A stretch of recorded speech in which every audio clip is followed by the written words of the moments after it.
बचन मृदु, बोले श्री भगवान। तुम्हारे सुमिरन ते मिटहि मोह मार मद मान। आप कल्पना करिए, नारद जी भगवान नारायण में दया करेंगे।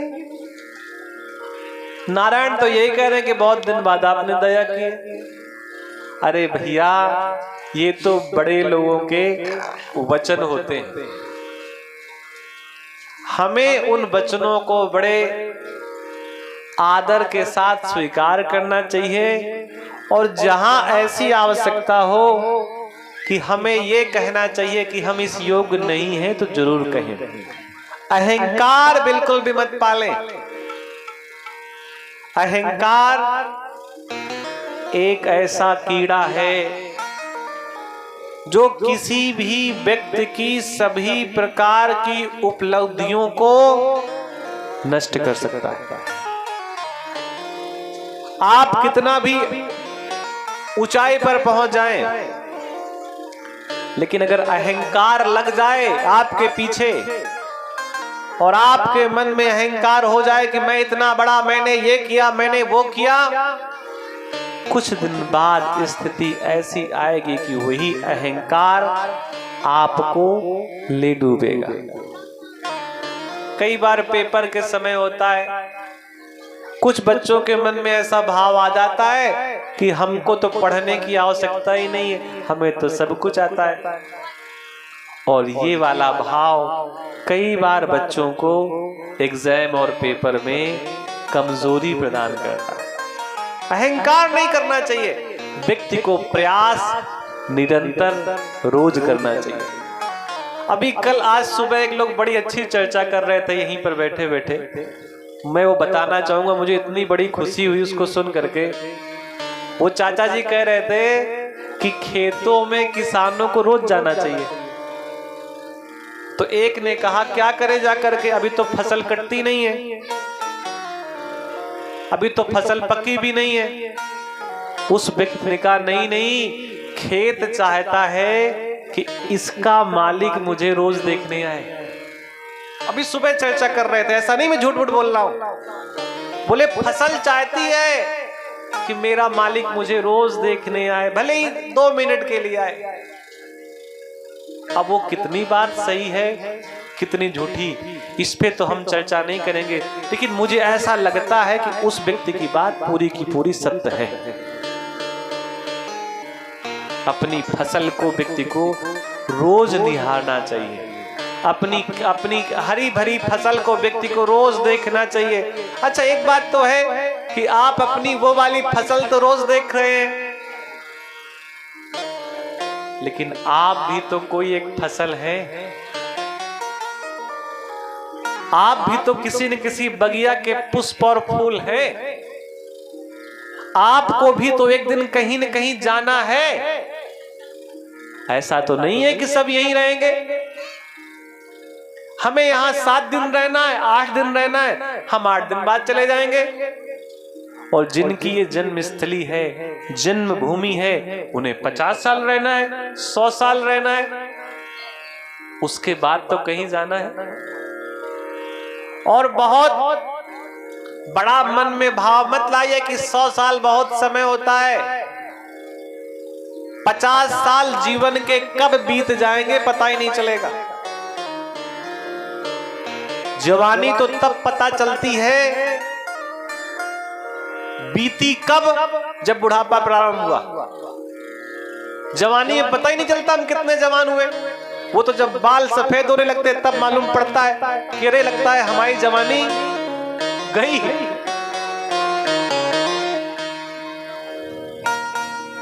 इसलिए भैया जितना संभव हो उस फसल को तो देखो, अपनी भी फसल को देखो कि ये फसल पकने वाली है, इसकी क्या तैयारी है। अब जब ऐसे बात करने लगो तो कुछ लोग कहते हैं पंडित जी परेशान मत हो, प्रधान जी ने गांव में व्यवस्था कर दी है, चिंता मत करो, गांव में ही सब कुछ है, कहीं नहीं जाना। अरे भैया, वहां तो शरीर जाएगा, आत्मा तो कहीं और जाएगी। और वो जब आत्मा कहीं और जाएगी तो उसको क्या बताएंगे आप? सुन मुनि मोह हो ही मन ताके, ज्ञान विराग हृदय नहीं जाके। बार बार श्री हरि नारद जी को चेता रहे हैं, चेतावनी दे रहे हैं, लेकिन फिर भी नारद जी चेत नहीं रहे। ये शरीर के भी अंग बार बार चेतावनी देते हैं। श्रवण समीप भय श्रुत केसा, कानों के बगल के बाल जब एक आधे सफेद आते हैं तो जवान आदमी चिमटी से उखाड़ करके फेंक देता है, कोई देख ना ले कि मैं बूढ़ा होने वाला हूं। और फिर भैया जब एक व्यक्ति फेंकता है निकाल करके तो पूरा गुच्छा का गुच्छा निकल के आता है। अब फेंको, अब फेंक के दिखाओ। तो क्या करता है, 10 रुपए की पेंट ले आता है और पेंट को घोर के लगा लेता है और फिर कहता है देखो मैं जवान लग रहा हूं कि नहीं लग रहा हूं। अच्छा, बाल भी बड़े खतरनाक हैं, 2 दिन बाद फिर वो नीचे से सफेद निकल आते हैं। एक इशारा होता है बुढ़ापे का, फिर धीरे से आंखें कमजोर होती हैं तो लोग कहते हैं जानकी कुंड चले जाओ। बोलो भाई, जाते हैं ना? तो वहां क्या है? अरे वहां खाना पीना सब फ्री, और उसके बाद 7 दिन में बढ़िया चश्मा, इतना बढ़िया कि पूछो नहीं। भैया ये सब इशारे होते हैं वृद्धावस्था के, ये सब एक इशारे होते हैं कि उम्र काफी ढल चुकी है, अब थोड़ी सी तैयारी करो। नारद जी के मन में ज्ञान और वैराग किसी प्रकार से झांक नहीं रहा, क्योंकि माया ने इतना ज्यादा उन्हें पकड़ रखा है। और ऐसा कोई नहीं है जिसे माया ने पकड़ ना रखा हो। किसी को किसी चीज की माया है, किसी को भक्ति की माया है, किसी को सत्संग का नशा है, किसी को कथा का नशा है, किसी को कोई नशा है। ब्रह्मचरज व्रत रत मति धीरा, तुम्हीं की करब मनोरव पीरा, मनोभव पीरा। नारद जी को बार बार भगवान विष्णु ने कहा, लेकिन नारद जी को कोई बात समझ में नहीं आई। नारद जी का तो अहंकार भगवान विष्णु ने और बढ़ा दिया कि नारद, तुम्हारे ही जप से अब काम क्रोध मोह सब शांत होते हैं। ये काम क्रोध मोह शांत किससे होते हैं? हरि के जप से। लेकिन अहंकार और बढ़ा दिया।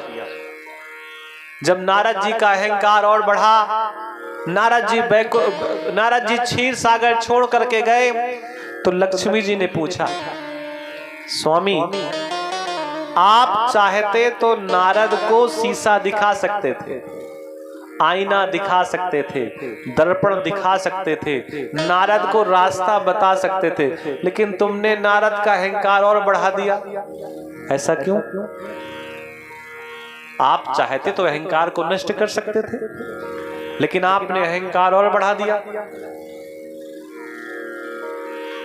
तो भगवान विष्णु ने लक्ष्मी जी से कहा, देवी रोग कई प्रकार का होता है। उदाहरण के रूप में अगर आपके पैर में फुंसी निकल आए, फुंसी का मतलब फोड़ा, और आप डॉक्टर के पास जाएं तो डॉक्टर 2 दवाइयां देता है, एक कहता है लगा लेना और एक कहता है खा लेना। अभी फोड़ा थोड़ा सा है, बैठ जाएगा। ऐसा होता है कि नहीं होता? अब बेचारा मरीज ले तो आया, उससे गलती ये हो गई कि खाने वाली दवा पैर में लगा ली, और लगाने वाली खा ली। तो परिणाम क्या हुआ? रोग ठीक तो नहीं हुआ, और बढ़ गया। अब जब रोग और बढ़ गया तो बेचारा फिर डॉक्टर के पास गया। बोले डॉक्टर साहब, आपने तो कहा था ये बैठ जाएगा, ठीक हो जाएगा, ये तो और बढ़ गया। डॉक्टर ने कहा दवा समय से ली थी कि नहीं ली थी? पूरी बात बताई। अरे ये क्या किया तुमने? खाने वाली लगा ली और लगाने वाली खा ली। अब ऐसा करो, ये दूसरी दवा लो और ध्यान से इसको खाना और ध्यान से इसे लगाना, और 10 दिन बाद आना। तो मरीज कहता है 10 दिन बाद क्या करोगे? तो डॉक्टर कहता है 10 दिन बाद तुम्हारे इस फोड़े का ऑपरेशन कर देंगे। तो मरीज कहता है अभी ऑपरेशन कर दो। ऐसा कई बार कहता है ना।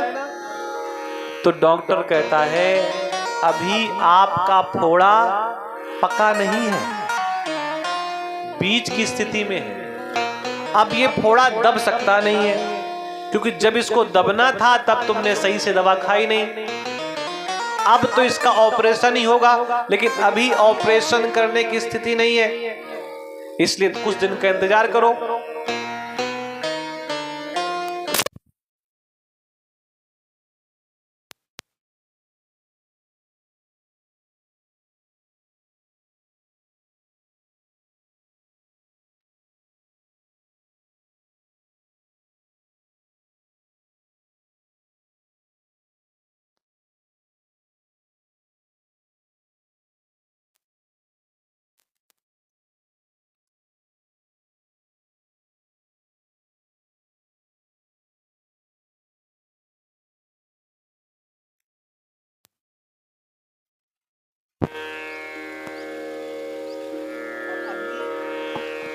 ऑपरेशन की स्थिति नहीं है।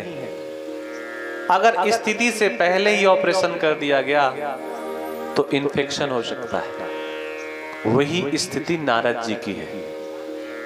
अब रोग इतना बढ़ गया है नारद जी का कि इस रोग का ऑपरेशन होगा। दवा किसने दी थी? ध्यान दीजिए, दवा दी थी प्रारंभ में भगवान शंकर ने। बार बार बिनवो मुनि तो ही। अपना बखान स्वयं मत करना, लेकिन वहां पर नारद जी ने उन बातों को नहीं सुना। अब रोग इतना बढ़ गया है कि ऑपरेशन करना पड़ेगा, लेकिन अभी ऑपरेशन करने की स्थिति में नहीं है। इसलिए नारद जी के रोग को भगवान विष्णु ने और बढ़ा दिया।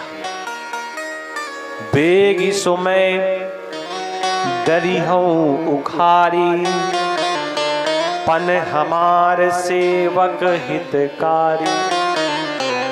मैं अपने वेग से नारद के अहंकार रूपी वृक्ष को उखाड़ करके फेंक दूंगा, क्योंकि मैं नारद का परम हितैषी हूं।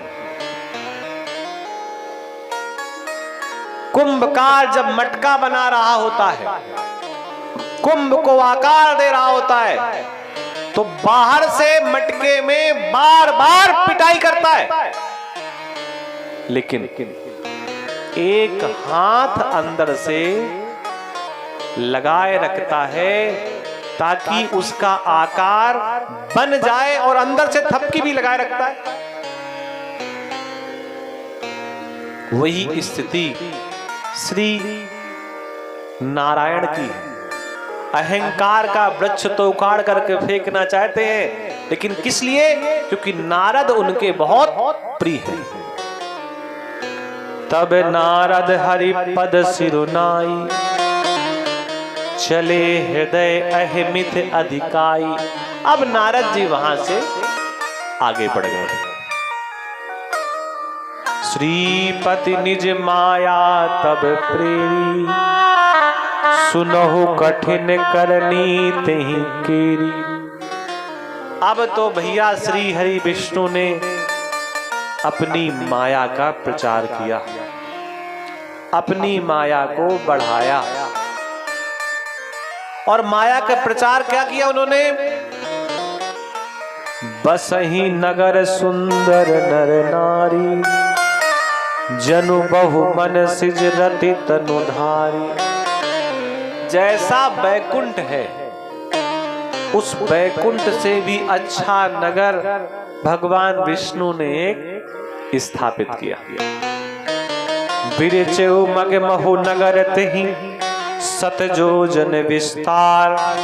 श्रीनिवास पुरते अधिक, रचना विविध प्रकार। केवल 15 मिनट कथा में और रहेंगे, आगे बहुत देर तक नहीं बढ़ेंगे, तो आप लोग किसी प्रकार से परेशान मत होइएगा।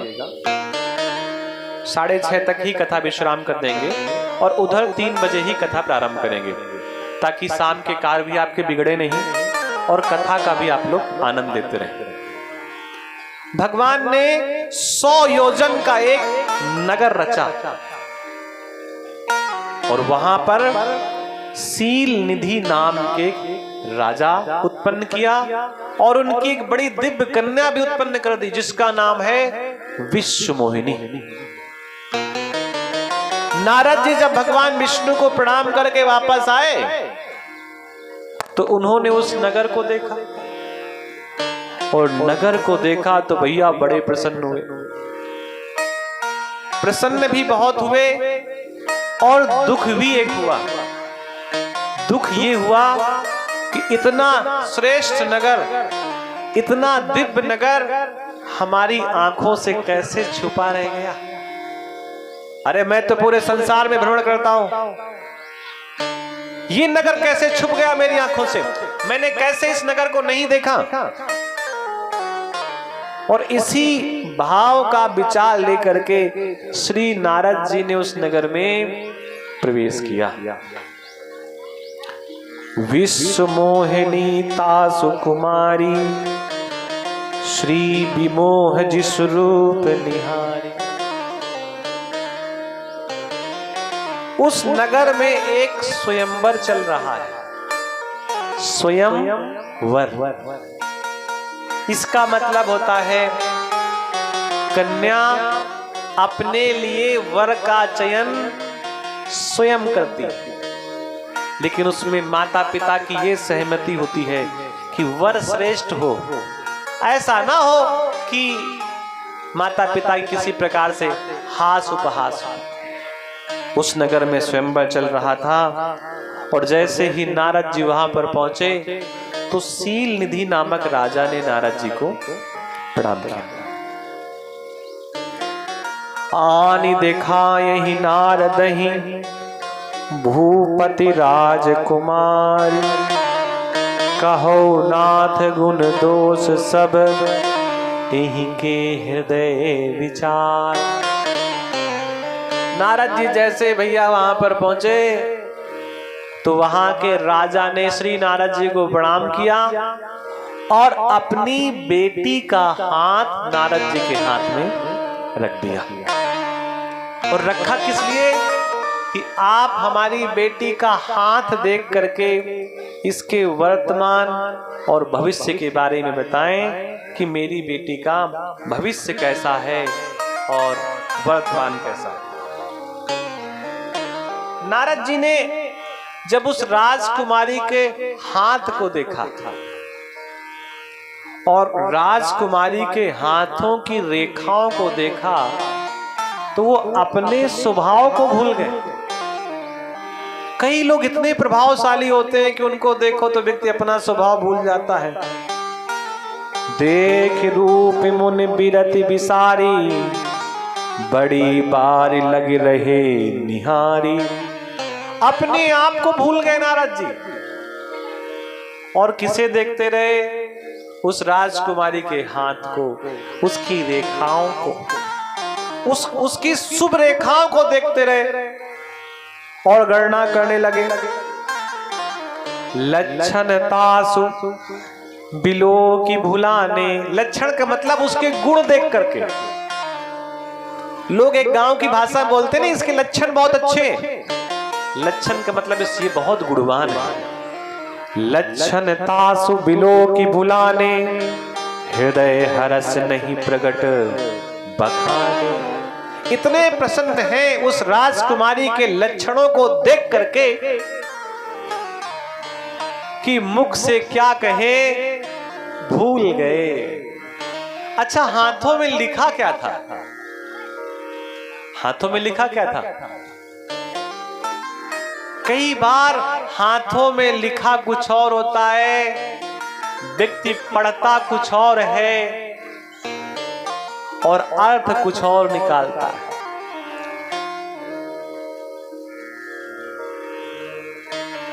एक जगह एक चोर किसी व्यक्ति का बैग लेकर के भाग रहा था और पीछे से पुलिस पीछा कर रही थी। आगे चौराहे पे कई लोग खड़े थे, पीछे पुलिस, आगे चोर। चोर हमेशा आगे ही रहता है। तो पीछे से पुलिस ने चौराहे में खड़े हुए लोगों से कहा, उस चोर को बताते हुए, रोको, इसको रोको। और पीछे से बोले, मत जाने दो, मतलब पकड़ लो। रोको, मत जाने दो। अच्छा, शब्द क्या होता है, कई बार आगे पीछे सुनाई देते हैं। तो जो चौराहे में आदमी खड़े थे, उन्होंने देखा पुलिस वाले कह रहे हैं कुछ, और उन्होंने अनुमान लगाया कि क्या कह रहे हैं। वो कह रहे हैं, रोको मत, जाने दो। उसने कहा, भैया तू भाग जा यहां से। शब्द तो चार ही हैं, रोको मत, जाने दो। कहां पे कौमा लगा, कहां पे पूर्णविराम लगा, और इसी से शब्द का अर्थ बदल गया। हाथ पे लिखा है, जो यही बरय अमर सोई होई, समर भूमि ते ही जीतना कोई। इस कन्या का विवाह उसी के साथ होगा जो अमर होगा। क्या होगा? अमर होगा। और इस कन्या का विवाह उसी के साथ होगा जिसे समर भूमि, समर भूमि का मतलब युद्ध स्थल में कोई जीत नहीं सकेगा। ये दो चीजें हाथों पे लिखी है। अच्छा, नारद जी के मन में तो कुछ और ही चल रहा है।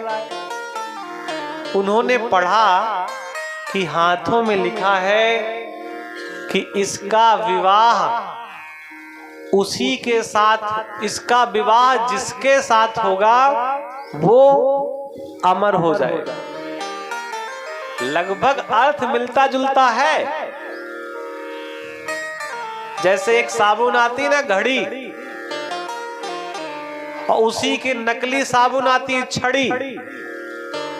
रात में पहुंच जाओ तो छड़ी पकड़ा देते, फिर सुबह आप कहते हम तो घड़ी लेने गए थे। हाथों की लकीरों में लिखा था, विवाह उसी के साथ होगा जो अमर होगा। और नारद जी को लगा जिसके साथ विवाह हो जाएगा वो अमर हो जाएगा। समझ रहे हैं? उसमें लिखा था कि इस कन्या का विवाह उसी के साथ होगा जिसे समर भूमि में कोई जीत नहीं पाएगा, युद्ध स्थल में कोई नहीं जीत पाएगा। इस कन्या का विवाह जिसके साथ होगा। नारद जी को लगा हाथों में लिखा है कि जिसके साथ इस कन्या का विवाह होगा वो कभी युद्ध हारेगा ही नहीं। तो नारद जी के मन में भाव जगा, मैंने काम को तो जीत ही लिया, क्रोध भी जीत लिया, मोह भी जीत लिया, अब अगर ये कन्या मिल जाए तो हम अमर हो जाएंगे। बोलो भाई। अच्छा, अमर सब होना चाहते हैं, अमर सब होना चाहते हैं। आप पता है कैसे?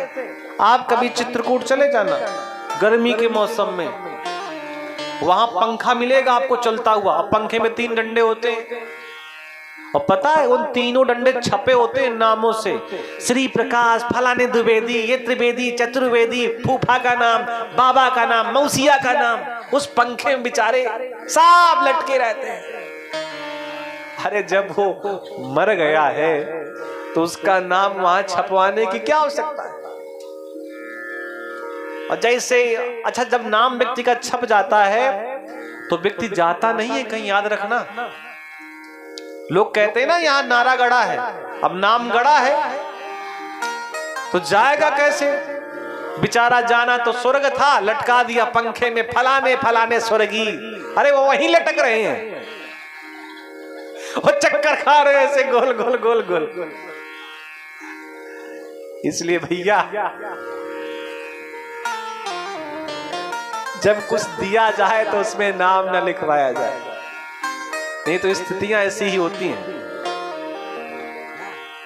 नारद जी को लगा अमरता हमें प्राप्त हो जाए, से वही सकल चराचर ताही, परैसी निधि कन्या जाही। अब तो भैया हम वही करेंगे जिससे ये कन्या हमारे साथ विवाह करे, और अब हमको यही करना चाहिए। और विवाह की समस्या चाचा जी बड़ी पुरानी है। जिसका नहीं होता वो रात दिन इसी बात में सूखा रहता है, परेशान रहता है, कब होगा कब होगा।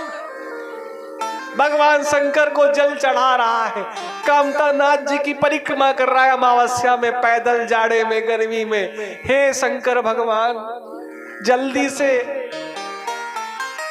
हमारा विवाह हो जाए। और विवाह में पता है एक शब्द क्या छुपा होता है, आह। दिखाई नहीं देता, चाचा रहता अंदर ही है। वी वाह और उसके बाद आह। आह जानते क्या होता है? जिसको कमर में दर्द हो और पुरवाई चल रही हो और नवंबर का महीना हो, उसके बगल में लेट जाना 2 घंटे के लिए। आह आह करते करते रात भर परेशान कर देगा। बड़ा लोग खुश होते, शुभ विवाह। अब विवाह नहीं है तो परेशान है, विवाह हुआ क्यों नहीं। और जब एक बार विवाह हो जाता है तो पहले तो कम परेशान होता है, और फिर दुनिया भर की परेशानी आ जाती है। और फिर व्यक्ति भगवान शंकर से कहता है, हे भगवान इससे पहले तो बजरंग बली का पूजन कर रहे थे, वही अच्छा था, वो भी अकेले हम भी अकेले, अब ये क्या कर दिया। और फिर भैया केवल क्या बचती है, आह। कथा सुन करके विवाह नहीं करना, मन में ऐसा भाव मत लाना। बोले वृंदावन बिहारी लाल की। और भगवान विष्णु की कृपा से नारद जी के मन में ये भाव आया कि हम भी विवाह करें, और विवाह करने से ही सभी प्रकार के सुख, वैभव और संपन्नता मिलती है। बोलिए वृंदावन बिहारी लाल की जय। तू है मोरा सजन मैं हूं तोरी। ये भजन ईश्वर के लिए गाया गया है। तू है मोरा सजन